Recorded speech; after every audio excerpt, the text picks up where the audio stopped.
allegation out there in social media that the singer Jelly Roll and his wife divorced. There's a conspiracy theory out there that he would have transferred said assets and his wealth to now an ex-wife in the event to shield it from being sued as in damages. I think that's absurd. It makes zero sense. Typically what we've seen in our 20 plus years of doing this is you might see the concealment or the transfer of assets to try to actually get it away from the wife or the husband before the filing. That would be called fraud. That's misrepresentation, and you can actually recapture all that money. You can't just dump money in a trust. You can't take a marital asset and dispose of it. State of Florida has something called a dissipation of assets. If they think of it as bad faith. You were setting up your divorce. You were intentionally moving money offshore. You were intentionally putting it in trust because you knew you were going to file divorce afterwards. The court has the ability to reach back in and say, no, that's an illegal dissipation, giving away assets in order to harm the other one. In this scenario, you're suggesting that somehow Jelly Roll and his wife are conspiring together to put that wealth in her name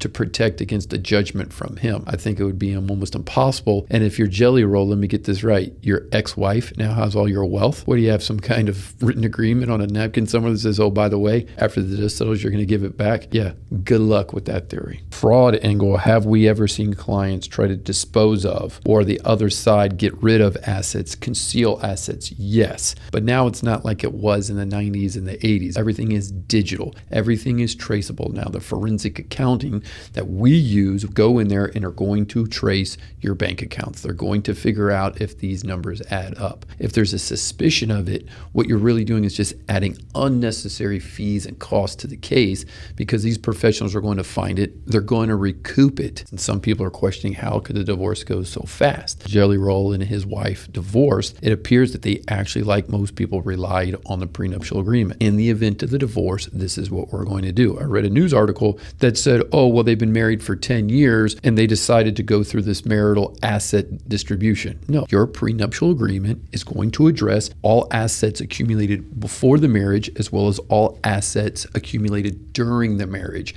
And in the event of a divorce, how are we going to distribute them amongst us? It could include alimony provisions. It includes property transfers. It can include loans, who's taking over X, Y, and Z. A lot of times you see the celebrity, the good cases move forward quickly and effectively because there's a contract that's controlled. The misplaced comment that everybody is saying is, why do they move so fast? There must be something behind the scene. No, it's called a prenup. A prenuptial agreement is a contract that dictates how this is going to go. And if good lawyers were involved in creating it and it was airtight, when your parties come to you for the divorce, they say, okay, let's move forward. Let's keep it quiet and we can have you resolved very quickly.